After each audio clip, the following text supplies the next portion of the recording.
Hello guys. तो solution chapter की last video में आपका स्वागत है। ये वीडियो नंबर 18 है और इससे पहले की उम्मीद है सभी वीडियो आपको पसंद आई होगी, समझ में आई होगी और आपने जो आंसर्स दिए हैं वो भी हमने लगभग 50 के करीब न्यूमेरिकल सॉल्व कर लिए होंगे। और जो अभी न्यूमेरिकल बचते हैं जो लास्ट, वो इस लास्ट क्लास में कंप्लीट हो जाएंगे। तो लास्ट न्यूमेरिकल जो था हमारा वो एग्जाम्पल 12। आज हम बात करेंगे सिर्फ एसोसिएशन की। जितना भी एसोसिएशन है वो आज की क्लास में ख़त्म हो जाएगा। ठीक है, तो इस वीडियो की शुरुआत में एग्जाम्पल 12 जो कि एनसीईआरटी का है, ये एसोसिएशन का केस है। तो एसोसिएशन के केस को कैसे करेंगे, कुछ भी खास डिफरेंस नहीं है। जो हमने सीखा है, जो कॉन्सेप्ट हमने सीखे हैं वो बहुत स्ट्रॉन्ग है और उसी से ही ये एसोसिएशन के क्वेश्चन ख़त्म हो जाएंगे। तो पहला एसोसिएशन का क्वेश्चन है, ये आपकी एनसीईआरटी पेज नंबर 57 पे है, एग्जाम्पल 12। इस एग्जाम्पल 12 को हम करेंगे, ये एसोसिएशन का केस है। इन्होंने भी एसोसिएशन का एक तरीका दिखा रखा है, लेकिन जो मैं आपको तरीका बताऊंगा वो इससे कहीं ज़्यादा आसान होगा और आसानी से आप उसमें नंबर ले पाओगे अपने सीबीएसई बोर्ड में। ठीक है, तो क्वेश्चन है 2 gram benzoic acid. Benzoic acid का formula C6H5COOH dissolve in 25 gram benzene show a depression in freezing point. Delta TF दे दिया आपको कितना, 1.62 kelvin. Molar depression constant for benzene is 4.9 kelvin kilogram per mole. What is the percentage of association. याद रखना, percentage पूछे, fraction पूछे, बात एक होती है।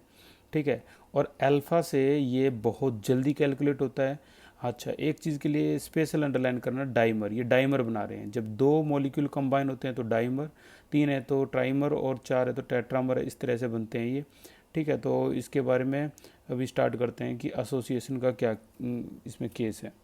तो इस क्वेश्चन में एक तो जो बेंजोइक एसिड है, ये इस तरीके से आप इसको लिख सकते हो C6H12O6, और अगर ये आपस में कंबाइन होता है तो इस तरीके से ये बनाएगा आपका डाइमर C6H12O6 का ट्वाइस। ये ऐसे डाइमर बनाता है। ठीक है, अब जो इसका जो ये डाइमर है, इसमें जो ये डाइमर बना है, अगर ये 100% बनता तो जाहिर सी बात है आई की वैल्यू क्या हो जाती, 1/2। लेकिन 100% है नहीं ना, यहाँ पर कोई मेंशन भी नहीं है कि 100% है। तो कैसे करेंगे इस क्वेश्चन को वो देखना आप। तो ये जो डाइमर बना हुआ है, इसमें जो वैल्यू सारी की सारी गिवन है, उसमें हमें उन्होंने कहा परसेंटेज ऑफ एसोसिएशन, यानी कहीं ना कहीं हमें जो निकालना है वो अल्फ़ा निकालना है। अगर अल्फ़ा निकल गया तो बड़े आराम से हम अल्फ़ा को 100 से मल्टीप्लाई कर देंगे और आपका परसेंटेज ऑफ एसोसिएशन आ जाएगा। परसेंटेज ऑफ एसोसिएशन को ही हम क्या कहते हैं, फ्रैक्शन। फ्रैक्शन कह ले, परसेंटेज कह ले, बात एक होती है। तो जल्दी से शुरुआत करते हैं इसकी। देखो W2 की वैल्यू दे रखी है 2 ग्राम, आपकी एनसीईआरटी का एग्जाम्पल 12। ठीक है, और इसके अलावा इन्होंने W1 दे रखी है 25 ग्राम, ये 25 ग्राम है। ठीक है, show a depression in freezing point. Delta TF आ गया आपका 1.62 केल्विन। ठीक है, मोलल डिप्रेशन जो कांस्टेंट दे रखा है, मोलल डिप्रेशन कांस्टेंट वो है 4 यानी KF दे दिया कितना, 4.9 केल्विन किलोग्राम पर मोल, ये दे दिया। परसेंटेज ऑफ डिसोसिएशन ये आपको निकालना है, ये गिवन वैल्यू है। तो अल्फ़ा तो हम कोशिश करेंगे निकालने के लिए। अल्फ़ा किससे, वो I-1 नहीं भाई, अब ये एसोसिएशन है। अब क्या हो जाएगा, 1 - I अपॉन में 1 - 1/n, ये होगा। ठीक है, तो स्टार्ट करते हैं इसकी। सबसे पहले अगर हमारे पास n को देखोगे तो n तो दिख ही रहा है, ये 2 हैं, 2 से डाइमर बनाइए। तो ये वैल्यू आ गई आपकी अल्फ़ा की इज इक्वल टू 1 - 1/2। बस अब एक के ऊपर आपका पूरा 3 नंबर का जो न्यूमेरिकल है वो डिपेंड हो गया, आई की वैल्यू क्या होगी। ठीक है, तो आई की वैल्यू के लिए डिप्रेशन फ्रीजिंग पॉइंट दे रखा है, delta TF is equal to I into KF into W2/M2 into 1000/W1। यहाँ से हम आई निकाल लेंगे। देखो सारी वैल्यू डेल्टा TF की 1.62 इज इक्वल टू आई निकालना है। ये वैल्यू क्वेश्चन में 4.9 दे रखी है, W2 आपकी 2 दे रखी है, मोलर मास आपको गिवन मिलेगा। ठीक है ना, तो मोलर मास की इसकी टेंशन नहीं लेनी है। इसका जो मोलर मास है वो है 122। ठीक है, ये गिवन होगा 1000, और W1 की वैल्यू है जो वो है 25, ये 25 यहाँ आ गई। ठीक है, तो ये तो सीधा सीधा 40 कैंसिल आउट हो गया। 1.62 इज इक्वल टू आई।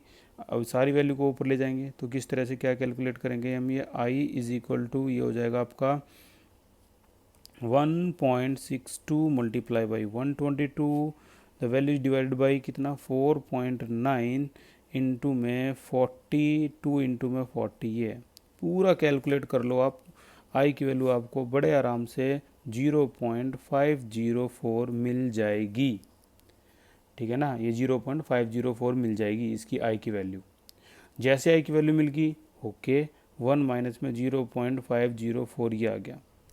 अब जैसे आप इसको इसमें रखोगे तो 1 में से इसको माइनस करोगे तो 0 पॉइंट क्या आ जाएगा 496 ये आ जाएगा, ठीक है।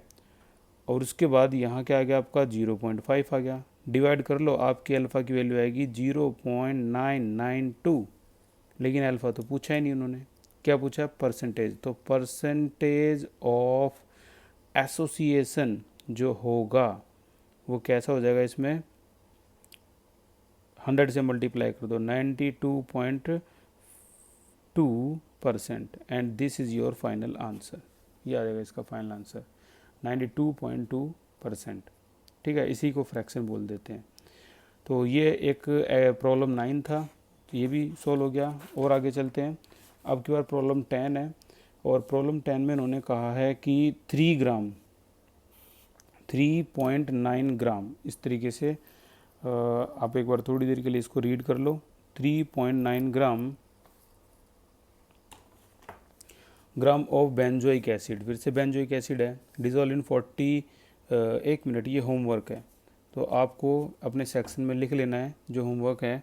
एक तो होमवर्क हो गया आपका P10, ठीक है, ये होमवर्क है, बड़े आराम से आप जैसे अभी किया है वैसे ही कर सकते हो।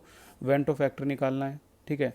Predict the nature of solute associate हुए हैं या डिसोसिएट हुए हैं, तो अगर आई की वैल्यू ग्रेटर देन 1 आती है तो डिसोसिएट हुए हैं, अगर आई की वैल्यू लेस देन 1 आती है तो डिसोसिएट हुए, एसोसिएट हुए हैं, ठीक है। तो इस तरीके से बता देंगे। और इसके अलावा आप एक चीज़ और ध्यान दो, आपको सारी चीज़ें रियल लगने लगेंगी। देखो यहाँ पर हमारा परसेंटेज ऑफ एसोसिएशन कितना आया 99, सॉरी अच्छा हुआ देख लिया, ये 99.2 आया, ठीक है। तो 99.2 परसेंटेज ऑफ एसोसिएशन आया। सोचो अगर मैं ये कह देता कि 100% है, ये 100% एसोसिएशन है ये, तो क्या कहते हैं आप इसको, आई की वैल्यू डायरेक्ट निकाल देते 1/2 निकाल देते ना, जो कि क्या आता 0.5 आता। अब सोचो ये 99.2 है, 100 से कम है, इसीलिए ये इससे थोड़ा नियरली 100 है, तो हमारा आंसर आई का भी देखो नियरली 0.5 ही आया है, ठीक है। ये बिल्कुल एक्यूरेसी होती है इसकी, किस तरह से हम कैलकुलेट करते हैं, बड़े आराम से हम इसे कैलकुलेट कर सकते हैं, ठीक है। तो चलते हैं अपने इस न्यूमेरिकल की तरफ। ये तो आपको होमवर्क है, देखते हैं कितने निकालेंगे। CBSE 2015 में आया हुआ था क्वेश्चन और ख़ास क्वेश्चन है। फाइनली ये हमारा लास्ट क्वेश्चन है। फिनोल, फिनोल होता है बेंजीन के ऊपर OH, एसोसिएट हो गया, ठीक है, और डाइमर भी बना दिए, तो आप ये आराम से लिख सकते हो दिस इज C6H12OH, और ये डाइमर बना रहा है तो C6H5, सॉरी मैं गलत बोल रहा हूँ, C6H5OH का क्या हो जाएगा ट्वाइस, ये डाइमर बन गया आपका। अब एक एक करके सारी वैल्यू लिखते हैं। इसकी W2 कितनी है 20 ग्राम, ठीक है। 1 किलोग्राम बेंजीन में डाल रखा तो W1 आ गई 1000 ग्राम किलोग्राम का। Has freezing point lowered by, वही डिप्रेस लोअर, ठीक है ना, तो ये डेल्टा TF आ गया आपकी 0.69 केल्विन, ये आ गई। कैलकुलेट फ्रैक्शन, फ्रैक्शन का मतलब वही percentage of phenol that is dimerise, बिल्कुल वही वाला क्वेश्चन हो गया, परसेंटेज आपको कैलकुलेट करनी है, ठीक है। अभी फिर से शुरू करते हैं इस क्वेश्चन को। हमें तो अल्फ़ा से मतलब है, तो अल्फ़ा आएगा कैसे I-1/n-1, इस तरीके से। लेकिन ये तो डिसोसिएशन का केस है। एसोसिएशन में क्या हो जाता है 1 माइनस में I, और यहाँ क्या हो जाता है 1 माइनस में 1/n, ठीक है ना, इन केस ऑफ एसोसिएशन। तो वही I निकाल लो, खेल ख़त्म। तो I के लिए delta TF is equal to I into KF into में W2/m2 इंटू में 1000/W1, एक एक करके वैल्यू रख लो। W2 की वैल्यू क्या है, डेल्टा TF की वैल्यू क्या है 0.69, I हमें निकालना है, ये KF की वैल्यू गिवन है, ये रही 5.1 होगी, W2 कितनी है 20 होगी, मोलर मास इसका भी गिवन होगा आपका। ठीक है, फिनोल का मोलर मास मैं आपको बता देता हूँ, फिनोल का मोलर मास। ओके, फिनोल का जो मोलर मास है वो है 94 1000 बाई W1, W1 1000 ही है, तो अच्छी बात है, कैंसिल हो गया। अब यहाँ से आई की वैल्यू हम कैलकुलेट करेंगे, 0.69 इंटू 94 डिवाइड बाई 5.1 इंटू में 20। ठीक है, तो यहाँ से हमारी आई की जो वैल्यू है ये आ जाएगी। तो चेक करके बताता हूँ मैं, आई की वैल्यू जो है वो कितनी आ रही है, 0.69 multiply by 94 divided by 5.1 again divide by 20। तो ये आई की वैल्यू आ गई आपकी 0.636, ये आई की वैल्यू आ गई आपकी। ठीक है, जैसे आई की वैल्यू आ गई तो ये लगा लो आपका क्वेश्चन आसान हो गया। अब आपको सिर्फ इसमें रखना है। ठीक है, तो वैल्यू को अगर आप इसमें रखोगे, मैं यहाँ रख लेता हूँ, alpha is equal to 1 minus I, यानी 1 माइनस में 0.636 divide by 1 minus dimer, dimer बन रहे तो ये क्या है, नंबर ऑफ मॉलिक्यूल जो डाइमराइज हो रहे हैं कितने, 2, तो 1/2, तो अल्फ़ा अगेन इसको इसमें से माइनस करेंगे, तो ये माइनस करने के बाद आ जाएगी आपकी 0.636 माइनस में 1, तो ये आ गया आपका 0.364 डिवाइड बाई 0.5। ठीक है, तो अब जो आपका आंसर आएगा वो आपका आंसर आ गया अल्फ़ा का 0.728, यानी ए अल्फ़ा है, बट हमें तो परसेंटेज पूछी है, तो वो 100 से मल्टीप्लाई कर देंगे, 72.8% ये डायमराइज हुआ है, पूरा नहीं, 72.8%। अगर ये पूरा डायमराइज हो जाता 100% तो आई की वैल्यू क्या आती, 1/2 यानी 0.5। लेकिन अब क्योंकि ये 72.8% डायमराइज हुआ है तो आई की वैल्यू क्या आई है, उस केस में आई की वैल्यू आई है 0.636, अदरवाइज 100% में आती 0.5। ठीक है, तो सारा समझ में आ गया होगा, सारा सेटअप। यहाँ पे होती है आपकी सॉल्यूशन की जो पूरा चैप्टर है इसका एंड। उम्मीद है आपको ये चैप्टर ज़्यादा समझ में आया होगा, और लगभग 50 के करीब हमने न्यूमेरिकल कर लिए, 50 होगी पूरी। तो अब हम ये देखते हैं कि जितना कुछ हमने सीखा है इसमें, इस चैप्टर में, पिछली 17 क्लासेस में, तो उससे हम नीट के कितने क्वेश्चन कर सकते हैं, नीट जो है उसके कितने क्वेश्चन आप सोल्व कर सकते हो नीट के। ठीक है, तो मैंने कुछ क्वेश्चन जो है नीट के, इतना टाइम तो है नहीं कि नीट के सारे क्वेश्चन करें हम, लेकिन फिर भी जितने क्वेश्चन हैं हमारे पास उतने हम ट्राई करते हैं। ठीक है, तो स्टार्टिंग करते हैं एक एक करके। ये जो क्वेश्चन है इसमें जितने भी है इसकी ये लिस्ट बनाई है, यहीं से कर लेते हैं start. Just a minute. Okay, ये जो क्वेश्चन है इसमें एक क्वेश्चन है ये, of the following 0.10 of the following 0.10 molality, ये मोलैलिटी एक्वा सॉल्यूशन है, ये नीट के क्वेश्चन है, pre medical test. Aqua solution which one exhibit largest freezing point depression, largest freezing point depression बोल दिया तो डेल्टा टी है बोल दिया, ये क्वेश्चन आसान बना दिया उन्होंने। अगर ये बोलते विच one exhibit largest freezing point तो ये क्वेश्चन डिफ़िकल्ट होता, लेकिन अब तो ये कुछ है ही नहीं, अब तो ये डेल्टा टी एफ ही बोल दिया, तो अब तो कुछ रहा ही नहीं इसमें। अब तो ये सिंपल हम क्या कर सकते हैं इसके अंदर कि भाई जिसमें भी डेल्टा टी एफ जब डिप्रेशन ही बोल दिया तो डेल्टा टी एफ में तो यार जिसकी भी आई की वैल्यू ज़्यादा होगी वही जीत जाएगा, वही लार्जेस्ट होगा। तो आई की वैल्यू किस में ज़्यादा है भाई, आई की वैल्यू इसमें देखोगे तो आई की वैल्यू है आपकी 3, इसमें 2, इसमें 1, और डी में देखोगे तो 5। ठीक है ना, डी में वैल्यू जो आई की है वो 5 है, तो इसका मतलब ये हुआ आपका करेक्ट आंसर है डी। ख़त्म क्वेश्चन। ठीक है, इसमें तो पेन चलाने की भी जरूरत नहीं पड़ी, 20 सेकंड के अंदर आपका इसका आंसर आ जाएगा। अगला क्वेश्चन देखते हैं। द बॉइलिंग पॉइंट ऑफ 0.2, देखो ये जो मेडिकल टेस्ट के क्वेश्चन है इसमें है ना आपको थोड़ा सा लॉजिक लगाना होता है, जो जो भी अब तक आपने सीखा है बस उसमें थोड़ा थोड़ा ऐड कर दो और आपका खेल ख़त्म। इसमें द बॉइलिंग पॉइंट ऑफ 0.2 मोल पर KG solution of x.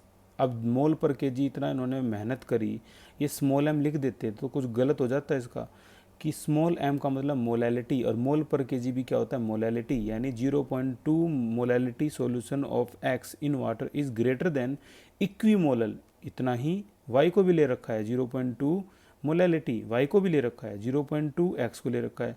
Which one of the following statement is true, कौन सी स्टेटमेंट ट्रू है? जैसे इन्होंने बताया कि द बॉइलिंग पॉइंट ऑफ, इसका बॉइलिंग पॉइंट एक्स का जो है वो पानी में डालने से ज़्यादा आ रहा है वाई से। तो अब देखो मैं आपको समझाता हूँ ये पूछ क्या रहा है। बेसिकली ये पूछ रहा है एक्स वाई दो लेके चले थे, एक्स की मोलैलिटी 0.2 मोलैलिटी थी, वाई की भी 0.2 मोलैलिटी थी, तो ऐसा क्या हो गया कि एक्स का जो बॉइलिंग पॉइंट है वो ज़्यादा आ रहा है?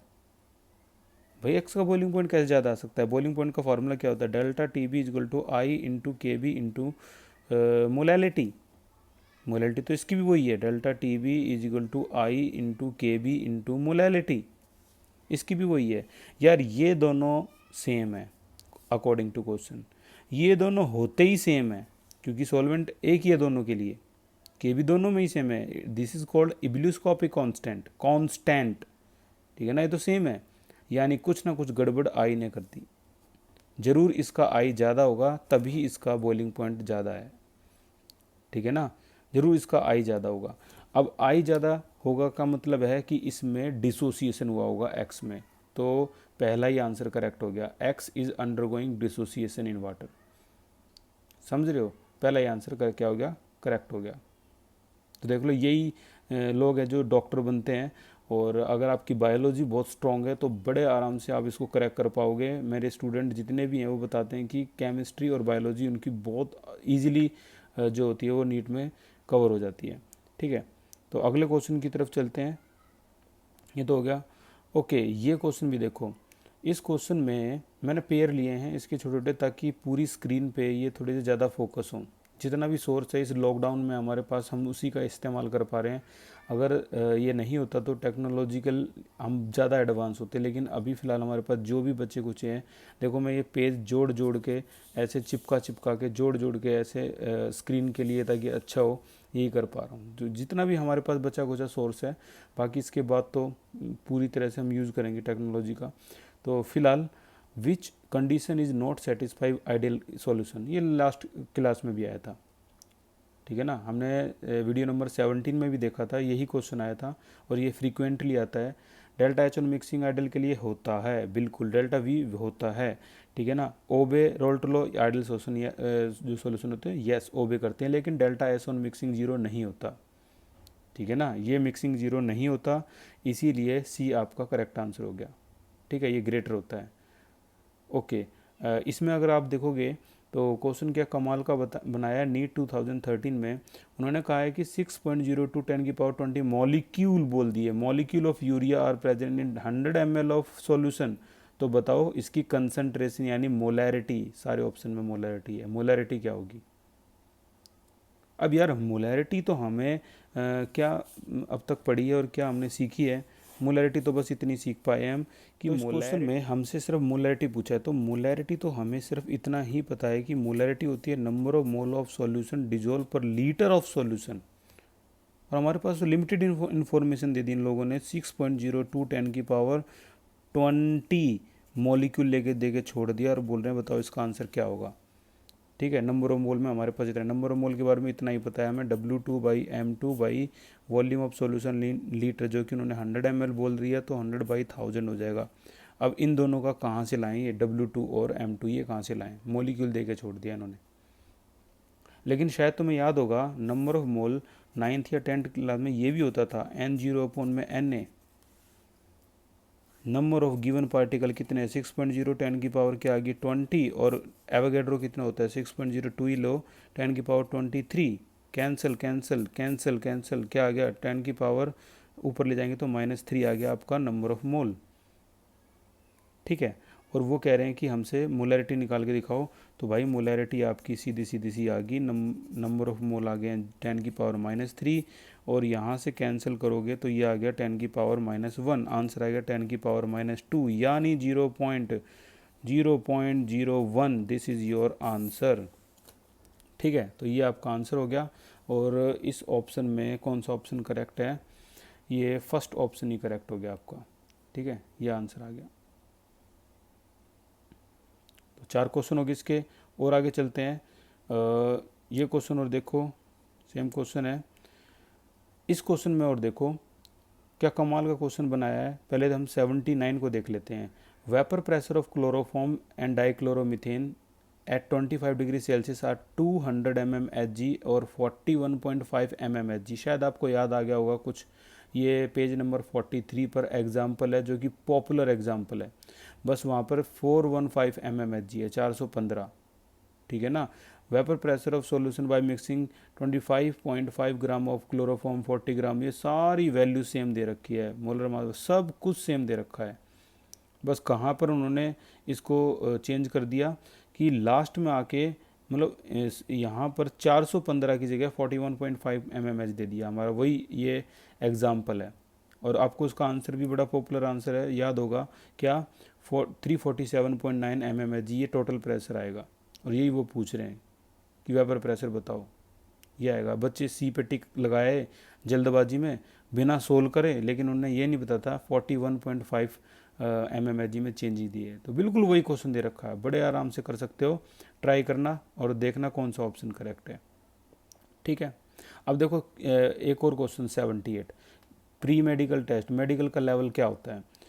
पी ए को बोल दिया उन्होंने, पी बी को बोल दिया vapour pressure of pure liquid, pure component A and B. हम आमतौर पर इसको P1 नॉट P2 नॉट बोलते हैं, बस इन्होंने पी ए बोल दिया आइडियल सॉल्यूशन में। एक्स ए को बोल दिया मोल फ्रैक्शन। तो बताओ कौन सा ये केस ठीक है। अब ज़्यादा कंफ्यूज मत हो, पहले तो अपना जो आपको आता है वो वाला फार्मूला लिख लेते हैं एक बार। भाई हमें कौन सा फार्मूला आता है पी टोटल के लिए। देखो जो हमने ड्राइव किया है वो ये ड्राइव किया है, P total is equal to P1 naught plus P2 naught minus P1 naught into में x2, ये हमने डेराइव किया है। ठीक है, लेकिन इन्होंने क्या दे रखा है, P1 नॉट P2 नॉट, इसने उन्होंने A बोल दिया, इसको PA लिखेंगे और P2 को हम क्या लिखेंगे PB, P2 नॉट को क्या लिखेंगे PB, अकॉर्डिंग टू दैम, जो उन्होंने हमें बोला है। और हाँ, मोल फ्रैक्शन वो कह रहा है x1 से करके दिखाओ, हमें नहीं पता, x1 आना चाहिए, x2 नहीं आना चाहिए। तो बड़ा सिंपल, हम क्या करेंगे एग्ज़ाम में पी टोटल, थोड़ा सा टाइम लगेगा आपको, ज़्यादा नहीं, थोड़ा सा, एक बार देख लो पी टोटल क्या था। जो पार्शियल फ्रैक्शन है वो क्या होते थे, P1 नॉट इंटू में x1, P2 equal to P2 not into में x2, यही होते थे। दोनों को ऐड करना एक बार, बस P1 नॉट की जगह लिख दो PA और यहाँ x1 प्लस में इसको लिख दो PB और यहाँ लिख दो आप x2, 2 की जगह आप B लिख सकते हो अकॉर्डिंग टू दैम, जो उन्होंने कहा है। ठीक है, अब क्योंकि हमें x1 को रखना ही रखना है भाई इनके हिसाब से।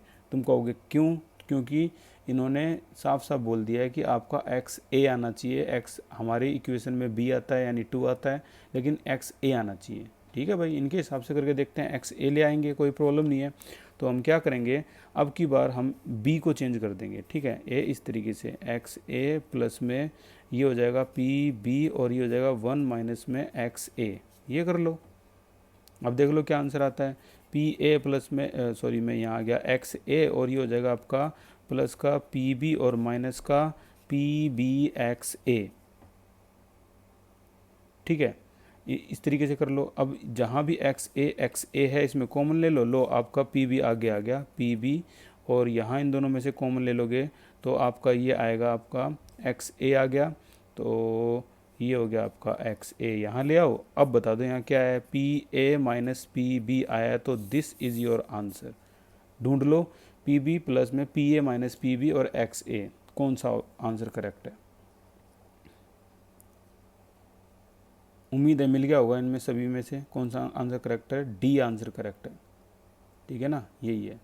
बस यही लेवल हो जाता है इसका मेडिकल का। और हमने जो कॉन्सेप्ट सीखे हैं सिर्फ उसी कॉन्सेप्ट को का एक अपडेटेड वर्जन है नीट, और 2 अपडेटेड वर्जन ले जाओगे तो वो आपका मेंस हो जाता है, ठीक है।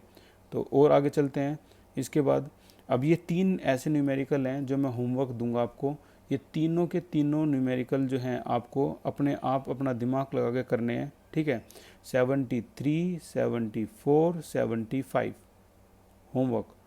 इससे पहले हमने प्रॉब्लम 10 दे रखी थी, अब ये और आ गई 73, 74, 75। कोशिश करना कि आप इसका आंसर जो है वो प्रॉपर निकाल पाओ, ठीक है। 73, 74, 75। तो टोटल प्रॉब्लम में एक बार लिख लेता हूँ ताकि एक साथ मैं बोल सकूँ। एक तो P10 हो गया आपका, इसके अलावा 73, 74, 75, ठीक है। ओके, इससे आगे चलते हैं। थोड़ी सी कोशिश करना, सारे के सारे क्वेश्चन हो जाएंगे, बाकी तो आपके व्हाट्सएप ग्रुप और ऐप पे सारा का सारा सॉल्यूशन मिलेगा ही मिलेगा, ठीक है। तो आगे चलते हैं, ये वही था। ओके, ये देखो, cryoscopic constant is the depression in freezing point produced by. Cryoscopic constant होता है हमारा KF, ठीक है। Cryoscopic constant KF is the depression in the freezing point produced by. बोलो एक बार मैं क्रायोस्कोपिक कांस्टेंट जहाँ भी है उसकी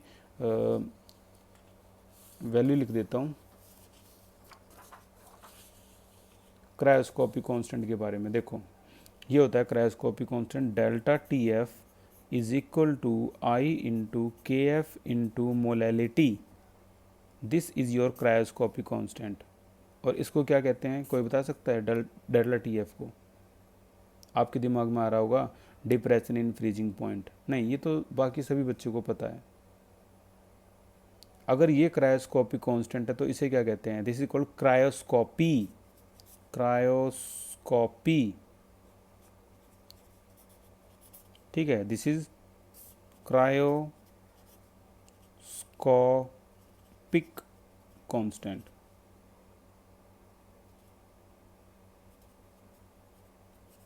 ठीक है, तो क्रायोस्कोपी हमें तो जो क्वेश्चन पूछ रहा है वो ये पूछ रहा है कि cryoscopic constant is the depression in freezing point produced by. किससे प्रोड्यूस्ड होता है? मोलर से होता है क्या? हम ये मोलर है कोई? ये नहीं, ये तो मोलैलिटी है। तो मोलैलिटी को क्या बोलते हैं? 1 मोलल सॉल्यूशन। आंसर है सी। और 68 की तो भाई कितनी भी तारीफ़ कर लो कम है। ये 68 वही क्वेश्चन है जो हमने अपने नोट्स में भी किया था। Mercuric iodide is added to aqueous solution of potassium iodide, तो क्या होगा? ये देखो इस तरीके से याद होगा आपको। ये था मर्क्यूरिक आयोडाइड और इसको किस में ऐड कर दिया? पोटेशियम आयोडाइड, तो क्या होगा?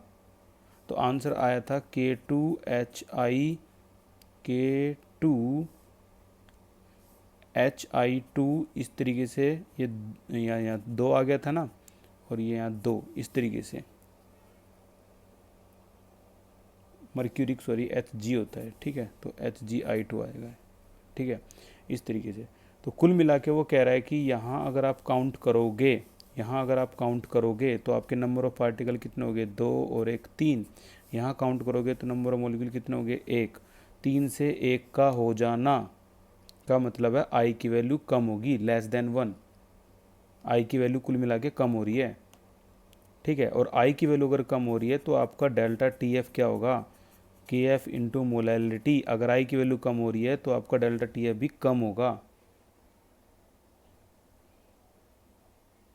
या फिर ऐसे देख लो, यहाँ 2 और 1 3, 3 पार्टिकल है, यहाँ 1 पार्टिकल है, तो ये देख लो भाई कोलिगेटिव प्रॉपर्टी क्या हो रही है? 3 से 1 यानी कम हो रही है। कम हो रही है तो डेल्टा TF कोलिगेटिव प्रॉपर्टी ही होती है। अगर कोलिगेटिव प्रॉपर्टी कम हो रही है तो इसका मतलब ये हुआ कि डेल्टा TF की वैल्यू भी कम होगी। कई बच्चे ऐसे भी समझ लेते हैं इसको। HI2 में कितने आयंस निकलेंगे भाई इसके? 2 और 1 3, 3 आयन इसके हो गए। और KI में कितने आयन निकलेंगे? 2, तो 3 और 2 5। यहाँ आई की वैल्यू 5 है अगर डिसोसिएट करके देखोगे तो। ठीक है। और यहाँ आई की वैल्यू देखोगे तो कितनी होगी, इसको डिसोसिएट कर लो, 2k हो गया और a हो गया, 3 है आई की वैल्यू। ये रियल एक्सप्लेनेशन ऐसी भी होती है, ठीक है ना।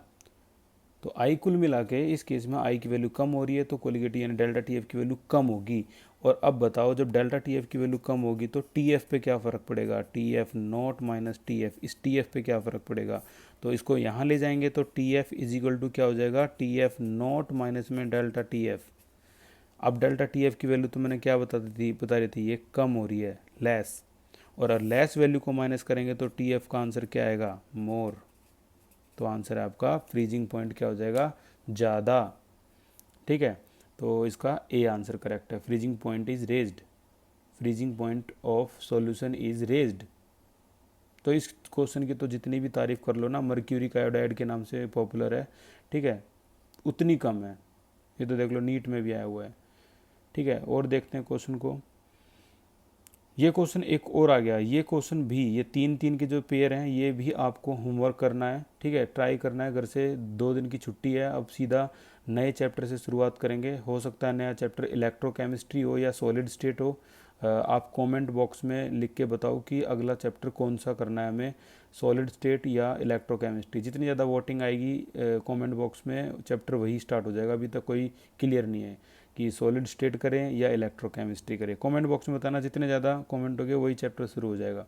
तो ये भी आपका होमवर्क है, 62, 63, 64 मैं लिख रहा हूँ एक बार, 62, 63, 62, 63, 64, ये भी होमवर्क है, ठीक है। तो ट्राई करना और कोशिश करना कि आप कितने इसके आंसर दे पाओगे। वैसे तो सभी आंसर मैं इसके व्हाट्सएप ग्रुप और ऐप में डालूंगा 1 या 2 दिन बाद, ठीक है। आगे चलते हैं।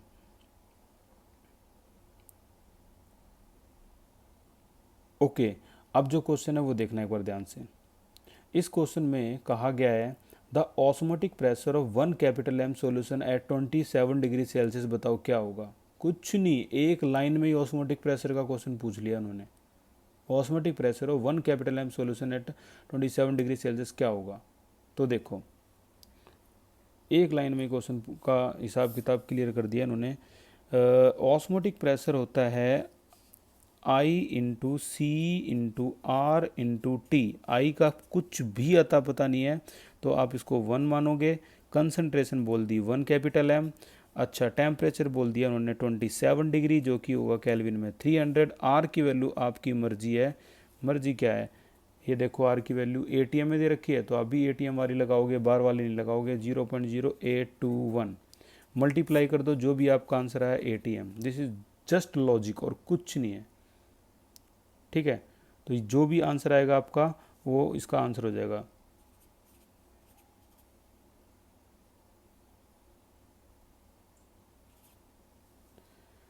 वन टू थ्री यहाँ आ गया पॉइंट, 2.463 आंसर है। देखते हैं कौन सा आंसर है। लो भी पहला ऑप्शन करेक्ट हो गया, 2.46 एटीएम, ठीक है। अगला क्वेश्चन देखते हैं। 0.15 gram of solute dissolve in 15 gram of solvent increase the boiling point. इतना इंक्रीज हो गया बॉइलिंग पॉइंट, रेज हो गया है, ठीक है ना। तो ये एलिवेट हो गया over that of pure solvent. The molecular mass of solvent is M2 निकालना है और molal elevation constant of the solvent. ये तो CBSE का एक क्वेश्चन है, यानी इन्होंने कहने का मतलब KB की वैल्यू दे दी और हमसे M2 पूछ रहे हैं। M2 क्या होगा, तो चेक करते हैं इसका M2 क्या होगा और किस तरीके से उन्होंने क्या ट्रिक लगाई होगी। ये देखो इसमें इन्होंने कहा है delta TB is equal to I into में KB इंटू में W2/M2 इंटू में 1000/W1। आई की वैल्यू 1 है क्योंकि सोल्यूट का नाम ही नहीं दिया। KB इन्होंने दे रखा है, ये है आपका 2.16। ओके, W2 जो दे रखा है वो है 0.15। मोलर मास हमें निकालना है 1000 और W1 जो दे रखा है उन्होंने वो है 15 ग्राम ऑफ सॉल्वेंट, ठीक है। और डेल्टा TB की जो वैल्यू है ये इन्होंने भी दे रखी है 0.216। ये तो कैलकुलेशन तो यार कुछ है ही नहीं कहीं से भी, तो M2 यहाँ से अगर हम निकालने के लिए बैठेंगे तो 2.16 और यहाँ आ जाएगा आपका इंटू में 0.15 इंटू में 1000 डिवाइड बाई, इसको नीचे ले आओ, 0.216 इंटू में 15। वो तो आपको बताने के चक्कर में ऐसे कर रहा हूँ, नहीं तो ये डायरेक्ट भी आप कोई ट्रिकी माइंडेड हो तो डायरेक्ट भी कैंसिल कर देगा, जिसका मैथमेटिकली माइंड बहुत तेज़ होगा। ठीक है, तो हमें क्या करना है, देखो 0.15 है ये, तो पॉइंट काटो, यहाँ पर आ गया आपका 10 की पावर -2, तो नीचे आ गया 2। ठीक है, इसे काटोगे तो एक और आ गया 10 की पावर 2। अब क्या करना है आपको, यहाँ भी पॉइंट है तो यहाँ पॉइंट काटो, यहाँ एक और आ गया 10 की पावर 3, तो कैंसिल करके देखो भाई, 15 से 15, 216 से 216। ठीक है, और ये पावर ऊपर कितनी होगी भाई, टोटल 6, नीचे कितनी होगी 4, तो सारा काट दो 6 4, आंसर है 10 की पावर 2 यानी 100 ग्राम पर मोल, ग्राम पर मोल। तो 100 ग्राम पर मोल आंसर आ गया इसका M2 का मोलर मास। ये देखो ऑप्शन कौन सा है, ए ऑप्शन इज करेक्ट, 100 ग्राम पर मोल। वैसे तो ये CBSE का ही क्वेश्चन है। ठीक है, ओके, अब एक और क्वेश्चन है और ये लास्ट क्वेश्चन है, तो देखते हैं इसके आगे और भी क्वेश्चन है या नहीं है। ये वही क्वेश्चन है सेम। तो इस क्वेश्चन में वो उसने कहा है कि the vapour pressure of a solvent A is 0.80। Okay, when a non-volatile solute B is added to the solvent the vapor pressure drop, कम हो गया वेपर प्रेशर कितना, 0.6 atm, होगा ही कम, सोल्यूट डालने से वेपर प्रेशर कम होता है नो डाउट। तो मोल fraction B के बताने क्या होंगे। ठीक है, तो चेक करते हैं इस क्वेश्चन को भी। इस क्वेश्चन में ये देखो, इस क्वेश्चन में हमें इस फार्मूले के बारे में पता होना चाहिए, P1 not is equal to, mole fraction B के ही पूछ रहा है तो हमारा काम तो और आसान हो गया। कईयों के दिमाग में W2/M2 वगैरह वगैरह वगैरह होगा, नहीं इतनी मेहनत मत करो भाई, N2/N1 प्लस N2 यही तो होता है ना। तो यहाँ हम P1 not minus P1 divide by P1 not is equal to, इस पूरे की जगह क्या लिख सकते हैं, X2, डेरिवेशन के हिसाब से X2। तो P1 नॉट प्योर का कितना है, 0.8 माइनस में 0.6 और यहाँ 0.8, ये आ गया आपका मोल फ्रैक्शन 0.2 0.8। ठीक है, पॉइंट से पॉइंट कैंसिल, आंसर आया 0.25, X2 की वैल्यू 0.25 होगी यहाँ पे। ठीक है, X2 की वैल्यू 0.25 चेक करेंगे तो ये 44 का A पार्ट हो गया 0.25। ठीक है, तो ये यहाँ तक था ये चैप्टर आपका, उम्मीद है आपको समझ में भी आया होगा। और अब जो अगला चैप्टर है इलेक्ट्रोकेमिस्ट्री या सॉलिड स्टेट जो है वो सैटरडे संडे ऑफ है, उसके बाद करेंगे। ठीक है, तो आप कमेंट बॉक्स में लिखना कि कौन सा चैप्टर होना चाहिए, इलेक्ट्रोकेमिस्ट्री करें या फिर सॉलिड स्टेट करें। जितने ज़्यादा वोट होंगे वही चैप्टर स्टार्ट कर देंगे, उसके बाद दूसरे चैप्टर को कर लेंगे। ठीक है, तो thank you so much for this class, this is the last class of solution and all the best